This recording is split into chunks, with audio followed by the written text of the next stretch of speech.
Hello everyone, welcome to I dream. This is anchor Lasya Reddy. So ఈ podcast ప్రతి ఒక్కరు compulsory చూడాలి. బోల్డ్ అని కొత్త విషయాలు తెలుస్తాయి. అండ్ ఫస్ట్ ఆఫ్ ఆల్ ఆ గెస్ట్ని చూడగానే తను ఏం చెప్తారులే, ఓ మహా అయితే కాస్టింగ్ కౌచ్ గురించి, ఆ అమ్మాయి ఇట్లా, ఈ అమ్మాయి ఇట్లా, నా లైఫ్లో ఈ ట్రామా ఉంది అని చెప్తుంది.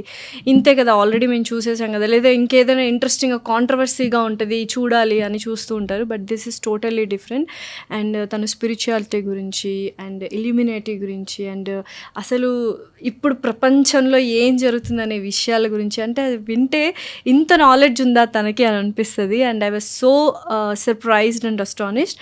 తను పేరు చెప్పగానే చూడము, లేకపోతే ఏదైనా కాంట్రవర్సీ ఉంటేనే చూస్తామంటారు. No, you have to watch definitely. And బోల్డ్ అని విషయాలు తెలుసుకున్నాము. డెఫినెట్లీ అందరూ ఇన్నిసార్లు చెప్తున్నానంటే మొత్తం చూడండి, అర్థమైపోతుంది. She none other than actress, spiritual healer అని చెప్తాను ఇప్పుడు నేను. I can give it to her. Gayatri Gupta garu, let's shoot out some questions and you are going to enjoy really a beautiful conversation till the end. Hi Gayatri Gupta garu. Hi, ఎలా ఉన్నారు? నేను మస్తున్నా, మీరు ఎట్లున్నారు? Obviously super good. So ఏంటి అంటే, హ్యూమన్స్కి డిఫరెంట్గా ఉంటారు అంటే ఆలోచనకు తగ్గట్టుగా. ఆర్జీవ్ గారు ఎంతైతే డిఫరెంట్గా ఉంటారో అలా గాయత్రి గారు కూడా చాలా డిఫరెంట్గా ఉంటారు. ఎందుకలా?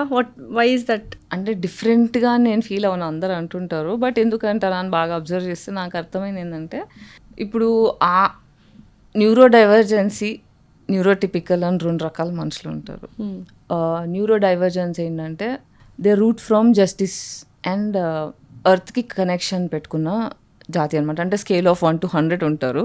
So high functioning autistic person అనమాట నేను. సో ఈ ఇప్పుడు ఒక న్యూరో డైవర్జెంట్ ఏంటంటే వాళ్ళు జస్టిస్కి దాటి they can't live their life. Okay, ఏం చేసినా మొరాలిటీ అనేది ఫస్ట్ బేసిక్గా love and morality are my basic core. సింపుల్గా అపరిచితుల్లో అంతే, ఆయన టైప్ అంతే. మొరాలిటీ, జస్టిస్, ఈ రెండు చాలా, లవ్, ఈ చాలా ఇంపార్టెంట్ అనమాట. సో అందరూ ఏంటంటే మొరాలిటీ, జస్టిస్ అనుకుంటూ కూర్చుంటే మా కడుపు నిండుతుందా, మా రోజులు గడుస్తాయా, మేము ఇల్లు కొనుక్కోగలుగుతామా, మా కుటుంబాన్ని సరిగ్గా చూసుకోగలుగుతామా అనే క్వశ్చన్లో నార్మల్ పీపుల్ స్లేవరీ సిస్టమ్, అంటే మన క్యాపిటలిజం అనేది ఒక స్లేవరీ సిస్టమ్, దానికి సరెండర్ అయిపోయి జీవిస్తుంటారు. అంటే దేనికైనా we have a price to pay in life. Either you sacrifice your soul. ఇప్పుడు మీరు ఇల్యూమినాటి అవి చూసుంటారు కదా, సెల్ యువర్ సోల్ అనే కాన్సెప్ట్ మాట్లాడతారు. సో మనము ప్రాపర్లీ నా సోల్ నేను అమ్మేస్తున్నాను కాంట్రాక్ట్ చెయ్యం, కానీ every person who surrenders to the capitalistic system in a way they have sold their soul. So ఇంత అబండెన్స్ ఆఫ్ నాలెడ్జ్ ఎక్కడి నుంచి వచ్చింది? Through your situations and experiences ఏనా? Through empathy and authenticity. Sharp అవ్వాలి, మన instincts sharp అవ్వాలి, మన intuition sharp అవ్వాలి అంటే ట్రూత్లో బతకాలి. ఎంత కష్టమైనా సరే నిజంలో బ్రతికితే యూఆర్ అన్బీటబుల్. జస్టిస్సే ఉండాలి, న్యాయంగానే బతకాలి అంటే, ఇప్పుడు ఫర్ ఎగ్జాంపుల్ ఒక కార్ లైసెన్స్ కావాలన్నా, ఒక రిజిస్ట్రేషన్ వెళ్ళి రిజిస్టర్ చేయించుకోవాలన్నా ఎవరో ఒకరికి మనీ ఇచ్చేస్తూ ఉంటారు, లైక్ ఏజెంట్స్కి, వాళ్ళకి, బికాస్ తొందరగా పని అయిపోతుంది, పాస్పోర్ట్స్ కానీ అవి కానీ ఇవి కానీ. సో అలాంటివి ఏమి చేయరా మీరు? You go with the direct. ఏ ఉన్నా, డ్రైవింగ్ లైసెన్స్ అయినా, పాస్పోర్ట్ అయినా, రిజిస్ట్రేషన్ ఆఫీస్లో వర్క్ ఉన్నా, ఎవ్రీథింగ్ యూ గోస్ డైరెక్ట్లీ. అంతే. దానివల్ల టైం బాగా కిల్ అయిపోతుంది కదా. టైం అనేది ఇట్స్ ఎ సోషల్ కాన్స్ట్రక్ట్ అండి. టైం ఈజ్ ఇల్యూజన్ బేసిక్గా. ఇప్పుడు 9 నెలలు మోస్తేనే మీరు పిల్లల్ని అంటారు, 9 నెలలు నాకు టైం లేదంటే ఇట్ వోంట్, ఉండదు. సన్ పొద్దున వస్తారు, రాత్రి వెళ్ళిపోతారు, నాకు టైం లేదు, నువ్వు నాకు టైం ఇంకా కావాలి, వర్క్ చాలా ఉంది, నువ్వు అప్పుడే 18 hours కాగానే, సారీ నీకు ఒక సైకిల్ కాగా నువ్వు వెళ్ళిపోతా, రాత్రికి వెళ్ళిపోతా అంటే అట్లా కుదరదు, నాకు సన్లైట్ కావాలంటే nature doesn't give a shit. తొందరలో ఉంది మనం. సో గాయత్రి గారు అంటే కొంతమంది చూసే పర్సెప్షన్ వేరుంటుంది. ఆఫ్టర్ నేను మీతో మాట్లాడిన తర్వాత వి షేర్డ్ సో మెనీ థింగ్స్, తర్వాత మీరు ఇంత అంటే ఇంటెలెక్చువలా, ఇంత నాలెడ్జ్ ఉందా అంటే, నాకు తెలియని కొన్ని టర్మినాలజీస్ కూడా యూజ్ చేస్తూ దానికి ఎక్స్ప్లెయిన్ చేస్తుంటే ఐ వాజ్ అస్టానిష్డ్ అనమాట. ఇదెందుకు, ఈ కాంట్రవర్సీ పార్టే ఎందుకు you are expressing to people? Why not that thing? So ఇప్పుడు నా పాడ్కాస్ట్లో అనుకోండి, ఐ కెన్ కంట్రోల్ నా ఇమేజ్, నేను కంట్రోల్ చేసుకోగలుగుతా. ఇంటర్వ్యూస్లో ఏమవుతుంది, it's not my projection. Interview ఆ కంపెనీ, ఆ స్టూడియో, ఆ మీడియా హౌస్ వాళ్ళ ప్రొజెక్షన్. సో ఇప్పుడు నేను కాంట్రవర్సీలా ఎందుకు కనిపిస్తున్నాను అంటే, వాళ్ళు నన్ను అంతకన్నా ఎక్కువగా చూడలేకపోతున్నారు. టైటిల్స్ అంతకన్నా ఏమంటారు, రెస్పెక్ట్ ఇవ్వట్లేదు. ఒక ఆడదాన్ని ఆన్లైన్లో, అంటే ఇప్పుడు సోషల్లీ ఒక ఉమెన్ని how sexy she looks, how beautiful she looks అనేది చూస్తాం, కానీ ఆమె ఇంటెలెక్చువాలిటీని రెస్పెక్ట్ చేసేంత ఎవల్యూషన్ మన మీడియా హౌసెస్కి లేదన్న నా ఫీల్. సో 7 వసంతాలు మూవీ చూసారా? 7 వసంతాలు లేదు.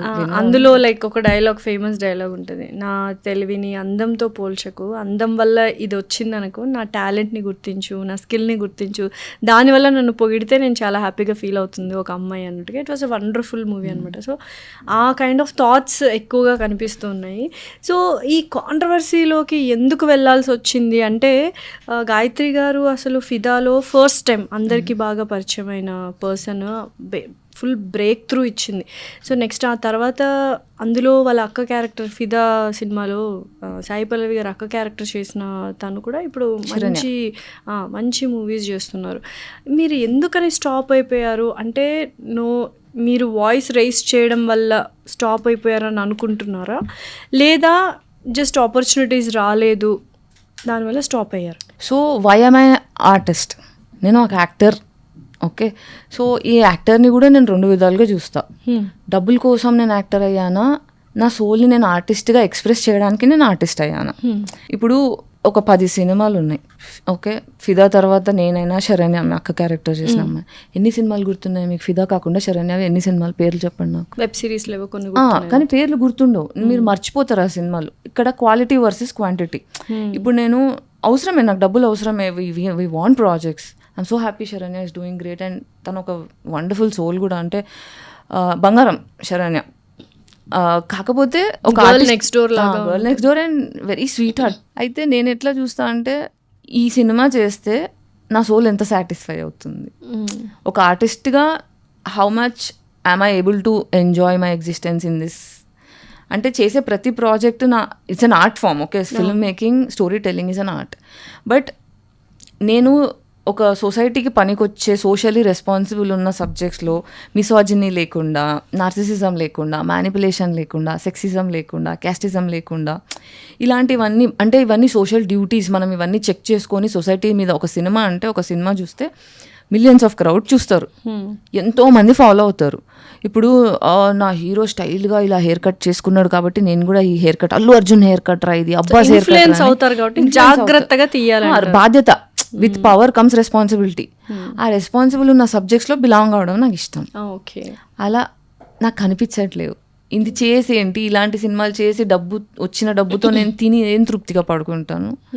అండ్ ఆల్సో సినిమాలో వర్క్ గ్యాప్, పే గ్యాప్ ఉంది.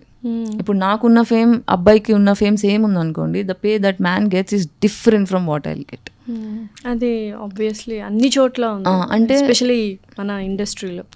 ఇప్పుడు నేను సెక్షువల్ ఎక్స్‌ప్లాయిటేషన్ ఎంటర్టైన్ చేస్తే తప్ప నేను I cannot make big money అని ఆ విషయం నాకు క్లియర్గా అర్థమైపోయింది. సో ఆరాటపడ్డం మానేసా. అంటే నాకు సినిమా ఇండస్ట్రీ కావాలా, లేకపోతే స్టోరీ టెల్లింగ్ ఆర్ట్ కావాలా, ఆ పాయింట్ ఆలోచించుకున్నాను నేను. బట్ ఇప్పుడు లైక్ నయనతార గారు కావచ్చు, సమంత గారు కావచ్చు, సాయి పల్లవి గారు కావచ్చు, దీపికా పడుకుని, వీళ్ళందరూ ఈక్వల్గానే దే ఆర్ లైక్, వాళ్ళ మార్కెట్ ప్రైస్ కూడా చాలా ఈక్వల్గా ఉంది కదా. సో అంత దాకా రావడానికి దే హ్యావ్ టు తక్కువ రెమ్యూనరేషన్ తీసుకుని ఉంటారు ముందు, అక్కడ దాకా రావడానికి వీ హ్యావ్ టు డూ కదా. సో నేను లాస్ట్ 20 years నుంచి తక్కువ రెమ్యూనరేషన్ తీసుకుంటున్నా. ఈ రోజు కూడా తక్కువ రెమ్యూనరేషన్ 20 years నుంచి ఉన్నారా ఇండస్ట్రీలో? ఓ, ఫిదా రాకముందు నుంచి యువర్ దేర్, 2006 నుంచి I have been here. Okay, so at least అంటే ఇప్పుడు మీరు ఇలా నేను ఏమన్నా అంటే తక్కువ రెమ్యూనరేషన్ తీసుకోవడం తప్పు అని నేను అనట్లేదు, ఒక పాయింట్ వరకు okay. But if I have to negotiate, you have a equal caliber, why you are not paying more? See, I'm not ready to negotiate my morality. అదే చెప్తున్నాను నేను. ఇప్పుడు వీళ్ళందరు పేర్లు తీసుకున్నారు. ఇప్పుడు ఎవరి జీవితం అయినా సరే మీరు పర్సనల్గా వాళ్ళతో ట్రావెల్ అయ్యి కళ్ళతో చూస్తే తప్ప I cannot advocate for the choices. But industry అంత ఈజీగా ఎవరిని పవర్ ఇవ్వదు ఆడోళ్ళకి, స్పెషల్లీ ఆడోళ్ళకి. ఎందుకంటే ఈ కైండ్ ఆఫ్ ఫెమినిజం అని అనొచ్చా? అంటే అసలు ఫెమినిజంకి రియల్ మీనింగ్ ఏంటి? ఎందుకంటే చాలామంది మాట్లాడుతున్నారు ఫెమినిజం గురించి. Really want to know from your perception, what is feminism? Feminism అనేది బేసిక్గా women voice needs to be heard అనే పాయింట్లో వచ్చింది.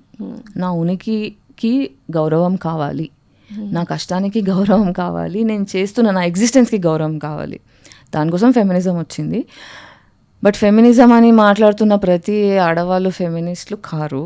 ఎందుకంటే దేవుడి పేరు చెప్పుకొని నార్సిస్టులు వేరేలను ఎలా ఎక్స్‌ప్లాయిట్ చేస్తారో, సో బేసిక్గా ఏంటంటే ఇవన్నీ ప్లే కార్డ్స్. అంటే ఇప్పుడు నేను ఫెమినిస్ట్ అయినంత మాత్రాన హౌ మోరల్ ఆమె అనేది తెలియాలి.